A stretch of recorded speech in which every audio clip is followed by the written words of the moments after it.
नमस्कार, मैं Manoj Singh lotus tower TV में आपका स्वागत करता हूं। हम लोग आज मौजूद हैं ग्रामोदय महाविद्यालय और शोध संस्थान अमरपुर काशी बिलारी मुरादाबाद। आज हम इस कैंपस का विजिट करेंगे, बताएंगे कि यहाँ पे क्या क्या चीजें हैं, मौजूद हैं, किस तरह की पढ़ाई होती है। हम यहाँ के प्रबंधक, डायरेक्टर, चेयरमैन से भी आपकी मीटिंग करवाएंगे।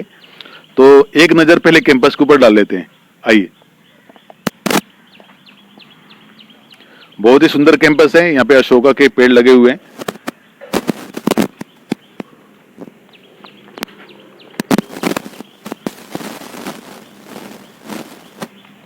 ये मेन गेट है कैंपस का, तो उसको देख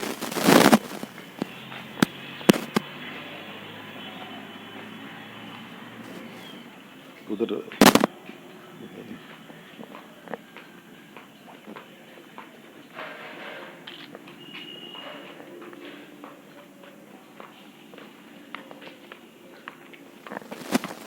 ये प्रशासनिक भवन है यहाँ का। ये प्राचार्य और जनरल कार्यालय है।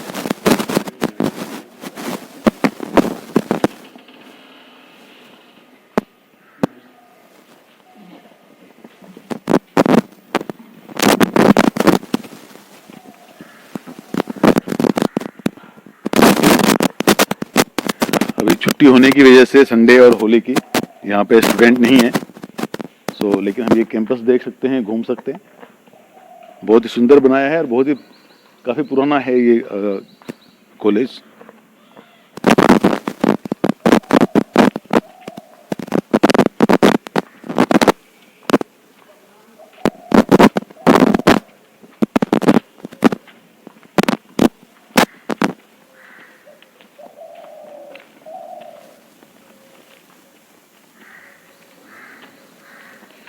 महाराणा प्रताप की भी यहाँ पे एक स्टेचू लगा हुआ है।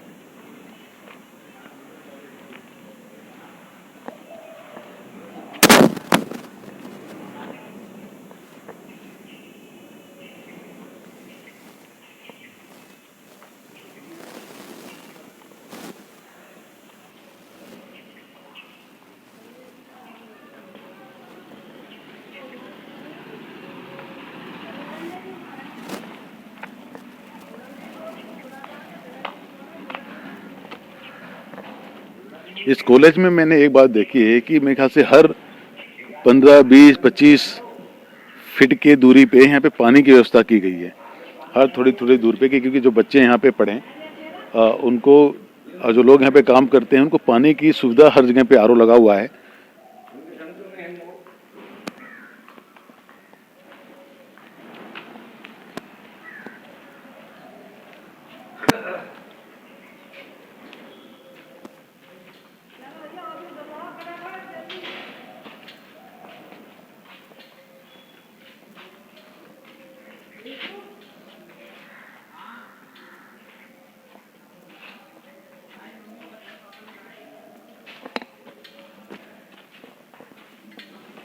इधर भी बात कर जाएंगे।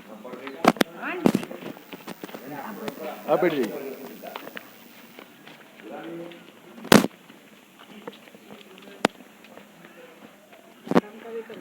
हाँ भाई, एक कभी करूँगा। मेरे साथ विद्यालय के प्राचार्य अशोक कुमार सिंह जी मौजूद हैं। सर, हम आपसे जानना चाहते हैं कि एक तो अपना बेसिक इंट्रोडक्शन थोड़ा बता दीजिए अपने बारे में आप। मैं अशोक कुमार सिंह मूल रूप से बिहार पटना का निवासी हूँ और बनारस यूनिवर्सिटी से मैंने हिस्ट्री में पीएचडी की। 95 में एज ए लेक्चर हिस्ट्री मैंने यहाँ ज्वाइन की और वर्तमान समय में प्राचार्य के रूप में मैं काम कर रहा हूँ। तो सर, आपने कब ज्वाइन किया था ये कॉलेज? 95 में 7 जुलाई 1995। कितना पुराना है ये कॉलेज? मैं फाउंडर यहाँ का हूँ, फाउंडर सदस्य हूँ। ओके, फाउंडर सदस्यों में से एक हैं। फर्स्ट सत्र में ही से मैं शुरू किया था यहाँ से, और ये 1995 में शुरू किया गया था। रुहेलखंड विश्वविद्यालय का पहला महाविद्यालय है जो सेल्फ फाइनेंस में 95 में शुरू हुआ था। जिस समय ये महाविद्यालय खुला था मात्र रुहेलखंड में 36 महाविद्यालय थे, या तो राजकीय थे या एडेड थे। सेल्फ फाइनेंस का ही पहला कॉलेज है और वर्तमान समय में 545 महाविद्यालय हैं रुहेलखंड विश्वविद्यालय में। जो शाहजहांपुर से लेकर बिजनौर तक का इसका क्षेत्र है। वर्तमान में 2 मंडल और 9 डिस्ट्रिक्ट इसके अंदर में आते हैं। वाह। तो सर कौन कौन से यहाँ पे संकाय में बोलूँ, कौन कौन सी पढ़ाई होती है यहाँ पे? यहाँ 3 संकाय हैं। सोशल साइंस में 15 सब्जेक्ट हैं, 5 सब्जेक्ट पीजी का है, जिसमें इंग्लिश है, सोशियोलॉजी है, ज्योग्राफी है, होम साइंस है, हिंदी है। बीएससी दोनों पार्ट्स हैं, बायो ग्रुप और मैथ। फैकल्टी ऑफ एजुकेशन है और अलग है master of social work. Sir USP क्या है यहाँ की? हम बात करें कि ऐसा क्या है कि इस कॉलेज को अलग कॉलेज से, दूसरे कॉलेज से थोड़ा अलग होके देखा जाता है? रुहेलखंड विश्वविद्यालय क्या उत्तर प्रदेश का पहला ऐसा महाविद्यालय होगा जो ग्रामीण क्षेत्र में बीएड एजुकेशन फैकल्टी चला रहा है। पूर्णतः ग्रामीण परिक्षेत्र का एक महाविद्यालय है। यहाँ पर हम वो सुविधाएं दिए हुए हैं बच्चों के लिए जो अन्य महाविद्यालयों में नहीं होता है। हमारे संस्थापक बाबूजी श्री मुकुट सिंह ने बच्चों के लिए यहाँ तक कर देते हैं कि अगर आपको पढ़ने का खर्च नहीं है तो आप फ्री पढ़िए, फ्री खिलाएंगे, यहाँ रहिए। बाकी अन्य कॉलेजों में चीज देखने को नहीं मिलता है। दूसरे, हम 24 घंटा हमारा ऑफिस खुला रहता है। हम बच्चों से सीधे फोन से संपर्क में करते हैं, घर भी जाते हैं, फोन से भी संपर्क करते हैं, सूचना के माध्यम से देते हैं। अब ये ध्यान रखते हैं कि बच्चा कोई स्टूडेंट नहीं, घर का एक सदस्य है। तो हम पारिवारिक सदस्य के रूप में यहाँ बच्चों को देखते हैं, न कि प्रोफेशनल के रूप में। सर कितने बच्चे हैं हमारे यहाँ पे? वर्तमान समय में पूरे 1500 बच्चे हैं, जिसमें बच्चियों की संख्या, छात्राओं की संख्या 55%, 45% लड़कों की संख्या है। जी सर, आपका बहुत बहुत धन्यवाद, आपने हमसे बात की। धन्यवाद सर। तो कितने बच्चे हैं स्कूल में? करीब 900 के बच्चे होंगे। अब हम आपको ले चलते हैं आदरणीय श्री मुकुट सिंह जी के पास, जो चेयरमैन हैं इस पूरे इंस्टीट्यूशन के, इस ग्रुप के। सर अपने बारे में बताइए कुछ, थोड़ा सा हम जानना चाहते हैं कि एक जर्नी रही है आपकी पूरे जीवन की, तो उसके बारे में आपका क्या कहना है? देखिए, मैं इस समय 87 वर्ष का हूँ। मेरा जन्म इसी गांव में तब हुआ था जब ये गांव बहुत छोटा था और बहुत ही कमजोर गांव था। हालांकि मेरा परिवार सबसे ज्यादा अच्छी हालत का था गांव में मुकाबलतन, अपेक्षाकृत। लेकिन मेरे पास भी किताबें खरीदने के लिए भी पैसे नहीं थे। यहाँ से मेरी पढ़ाई, शिक्षा शुरू हुई प्राइमरी स्कूल से। प्राइमरी स्कूल मेरे ही अपने दालान पर था। वहीं पर प्राइमरी स्कूल के हेडमास्टर रहते थे और मैं उनकी सेवा में रहता था और उनके साथ रहकर ही अपनी पढ़ाई करता था। धीरे धीरे आगे बढ़ते हुए मेरी पढ़ाई टूटती आगे बढ़ी। वो उसका मैं थोड़ा थोड़ा आपको अभी बताऊंगा कि कैसे कैसे आगे को बढ़ी। लेकिन खास तौर से मैं सबसे पहले तो आपको ये भी बताना चाहता हूँ कि मेरे साथ कौन कौन बैठे हैं। मेरे साथ में उधर श्री पान सिंह, रिटायर्ड हेडमास्टर, एक इंटर कॉलेज के हैं जो मेरे ही गांव के हैं और वो मेरी इस यात्रा में काफी साथ रहे हैं जी। उसके बाद में यहाँ रेणु सिंह बैठी हैं जो प्राइमरी स्कूल की हेड टीचर हैं और इस समय उनका इरादा मौजूदा पंचायत इलेक्शन में प्रधानी के लिए है जी। उसके बाद में मैं हूं और बाद आप हैं जी। तो इस प्रकार से हम लोग इतने यहाँ बैठे हैं और मैडम मुझसे मेरा ये बातचीत कर रही हैं और मुझे इसमें ले रही हैं। मेरी हम बंद कर लीजिए आप इसको बंद कर देना। तो मैं प्राइमरी एजुकेशन जो कक्षा 4 में होती थी, लाइए मुझे देखना कहाँ से है वो, हो गई थी जी। और कहीं जाने का नाम नहीं था क्योंकि यहाँ से जाने का रास्ता दूसरे जूनियर हाई स्कूल में पढ़ने के लिए पैदल का था। मेरा सड़क जरूर थी लेकिन वो कंकड़ की सड़क थी और हमारे पास कोई और साधन नहीं था। तो मैंने प्राइमरी पास करने के यानी कक्षा 4 पास करने के बाद 1 साल हेड मास्टर साहब के साथ रहकर, और पहले मैंने हिंदी में प्राइमरी की पूरी, फिर उर्दू में प्राइमरी की पूरी, और उसके बाद जो मेरा एडमिशन हुआ जूनियर हाई स्कूल में, वो भी इत्तेफाक से हुआ, तो वहां पर मैंने उर्दू में मिडिल पास किया। जी। यहाँ मेरी शिक्षा छूट जाने के बाद, क्योंकि मैं अपने पिताजी का अकेला लड़का था, वो ये चाहते थे कि मैं उनका हाथ बटाऊं खेती में। खेती बहुत अच्छी नहीं चल रही थी, उनका हाथ बटाऊं, तो वो ये नहीं चाहते थे कि मैं कहीं जाऊं, और अकेला होने की वजह से आप जानते ही हैं कि वो चाहते थे। लेकिन मेरी माँ मुझसे बहुत प्रेम करती थी, और मैं उनसे जब जिद करता था तो वो मेरी जिद को मान जाती थी।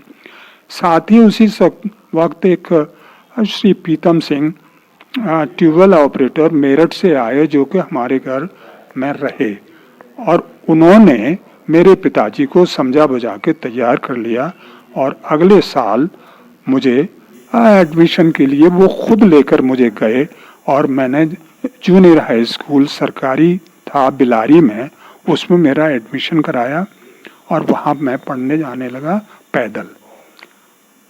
कक्षा 6 में आते आते मेरी शादी हो गई, और पत्नी भी थोड़े दिन के बाद में घर में आकर रहने लगी। लेकिन मेरी जो दिलचस्पी थी वो पढ़ने में बहुत ज़्यादा थी। ये जीवन मुझे आकर्षक नहीं लगता था, और मुझे पढ़ने के बारे में ही ज़्यादा दिलचस्पी रहती थी। ऐसा करते हुए मैंने मिडिल पास किया, जो 7th में होता था उन दिनों। 7th के मिडिल पास करने के बाद मेरी पढ़ाई समाप्त हो गई फिर, और पिताजी ने कहा कि अब तुम बाल बच्चे, शादी हो गई है तुम्हारी, बच्चों वाले लोग हो, अब तुम अपना देखो वालो, और ये नौकरी आपको पर्ची डिस्ट्रीब्यूटर एक केन कोऑपरेटिव सोसाइटी का होता है, उसमें उन्होंने मुझे नौकरी दिलवा दी, और एक सेकंड हैंड टूटीसी बाइसिकल भी खरीद कर दे दी, जिस पर मैं जाने लगा और वो पर्चियां बांटने का काम करने लगा। क्योंकि मेरा हैंड राइटिंग अच्छा था, तो पर्ची का जो दफ्तर था केन कोऑपरेटिव का, वहाँ एक क्लर्क की ज़रूरत पड़ी, तो मुझसे फिर वो पर्चियां लिखवाने का काम करवाने लगे। ऐसा होते होते फरवरी आ गई, और फरवरी में 8 फरवरी का मुझे दिन याद है कि मुझसे जूनियर 2 लड़के जूनियर हाई स्कूल में पढ़ते थे, वो मुझे मेरे पास आए वहाँ पर, और मुझे बताया कि मुझे वहाँ जूनियर हाई स्कूल के हेडमास्टर साहब ने बुलाया है। तो मुझे बड़ी दिमाग में मेरे बड़ी उत्सुकता हुई कि भाई क्यों बुलाया है, कि भाई हमको ये पता नहीं क्यों बुलाया है, आपको बुलाया है एकदम। तो मैं छुट्टी लेकर ऑफिस से और मैं गया, और वहाँ पर वो हेडमास्टर साहब जो थे वो दूसरे टीचर से बातचीत कर रहे थे। वहीं पर बोले कि भाई मुकुट सिंह, तुमने कहीं एडमिशन लिया या नहीं लिया? मैंने कहा मैंने तो एडमिशन नहीं लिया, मैं तो नौकरी करता हूँ। तो उन्होंने कहा कि तुम एकदम एडमिशन ले लो, क्योंकि हमसे पूछा गया है कि ये लड़का डिस्ट्रिक्ट में टॉप किया है, अब ये कहाँ पढ़ रहा है, ये जानकारी हमसे डिस्ट्रिक्ट ऑफिस ने, डिस्ट्रिक्ट बोर्ड के ऑफिस ने मांगी है। तो अब मेरे तो पंख लग गए, और कि स्कॉलरशिप वगैरह बनेगा, और वो पता नहीं कितना होगा। खुद हेडमास्टर ने मुझसे ये कहा कि हमको पता नहीं कि कितना होगा, लेकिन आपको स्कॉलरशिप के लिए पूछताछ हो रही है। और हमारे स्कूल में आज तक कोई ऐसा स्टूडेंट नहीं रहा, आप पहले होंगे, इसलिए आप एडमिशन ले लीजिए। ये भी बताइए कि हम अभी कहाँ पर हैं और किस स्थान पर हम वार्ता कर रहे हैं? अभी हम लोग मुरादाबाद में हैं, एक गांव में, बिलारी के पास ये गांव पड़ता है। यहाँ पे अमरपुर काशी नाम है इस गांव का, वहाँ पे हम लोग हैं। यहाँ के डिग्री कॉलेज का नाम भी बता दीजिए। Gramodaya degree college and research institute नाम है इसका। हम यहाँ पे हैं। तो मैंने कोशिश की, लेकिन आप समझिए अनेकों परेशानियों के बाद आखिर में मेरा एडमिशन 8th क्लास में हो गया, जिसमें कि मेरे साथी पहले से जो मेरे साथ मिडिल से आए थे वो पहले से पढ़ रहे थे। उनसे मिलकर बड़ी खुशी हुई। मैं उनके संपर्क में रहता था, वो क्या पढ़ रहे हैं, कैसी कौन कौन सी किताबें पढ़ रहे हैं वगैरह वगैरह मैं देखता रहता था। तो इस प्रकार से एडमिशन हो गया और 1.5 महीना मुझे पढ़ने को मिला जी उनके साथ में। और उसके बाद में वार्षिक परीक्षाएं हो गई। परीक्षाओं का जो रिजल्ट आया उसमें मैं 2 सेक्शन थे वहां पर 8th क्लास के, और दोनों में मैंने टॉप कर दिया। 1.5 महीने में वो टॉप कर दिया। उससे मेरे अध्यापक और लोग और मैनेजमेंट भी बहुत खुश हुए, प्रसन्न हुए। और मैनेजर ने 10 रुपये महीने का कुल 100 रुपये साल के मुझे एक स्कॉलरशिप की डिक्लेयर किया, ऐलान कर दिया। जो स्कॉलरशिप मुझे डिस्ट्रिक्ट बोर्ड से मिला उसको तो मुझे बताते हुए भी थोड़ा संकोच होता है। वो पहले वर्ष में 2 रुपये महीना मिला और अगले वर्षों में मुझे 3 रुपये महीना वहां से मिला। लेकिन मुझे बड़ी खुशी ये है, 2 रुपये महीने की वैल्यू तो क्या होगी उस टाइम पे? क्या नहीं, फीस पूरी नहीं जाती थी, फीस तो ज्यादा थी, लेकिन वैल्यू काफी थी, इसमें कोई शक नहीं है। लेकिन जो असली बात है वो ये है कि उसकी वजह से मेरी पढ़ाई शुरू हो गई। तो मैं इस बात के लिए डिस्ट्रिक्ट बोर्ड का बड़ा शुक्र मानता हूँ, आभारी हूँ, और उससे मुझे बड़ी खुशी हुई।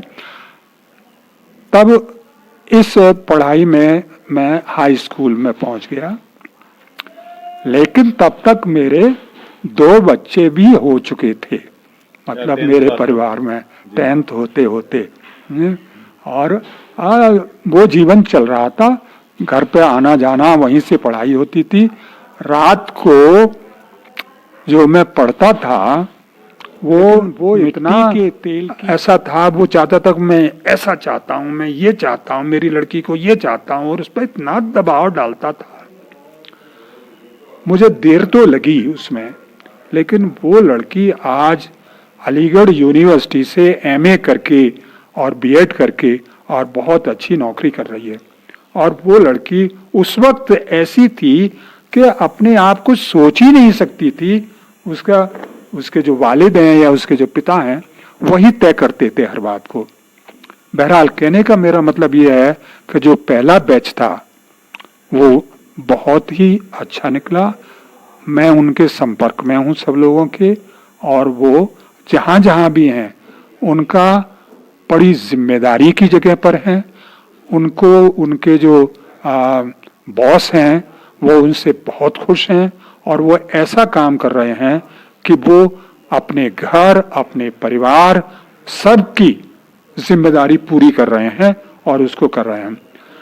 इस प्रकार से इस कोर्स में ये हुआ।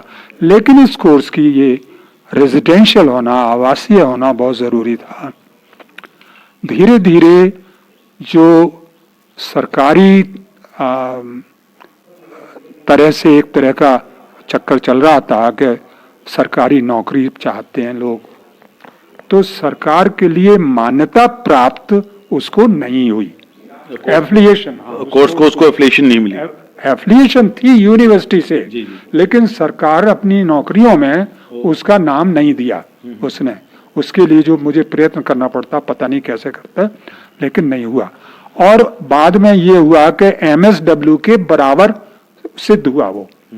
हालांकि वो डिप्लोमा था, पोस्ट ग्रेजुएट, और MSW डिग्री होती है, लेकिन वो बाद में MSW के बराबर हुआ, और MSW से भी आगे मेरे बच्चे निकल गए, समझे। लेकिन और MSW तो MSW है, समझे। और अभी भी वो जो नौकरियों के लिए आते थे लोग और भेजते थे या चाहते थे अपने यहाँ रखना, तो वो MSW के ही उन लोगों को उनके ऊपर प्रायोरिटी देते थे, प्राथमिकता देते थे। बहरहाल अंत में आकर ये हुआ कि जो विद्यार्थी एडमिशन लिया जिन्होंने, उन्होंने मुझ पर दबाव डाला कि साहब रेजिडेंशियल मत रखिए, और हम तो रोज आ जाया करेंगे और वो करेंगे। तो एक तरह से वो डाइल्यूट होने लगा और उस साल भी चला, उनमें भी परिवर्तन आया, लेकिन उतना नहीं आया जितना के पहले बैच में आया।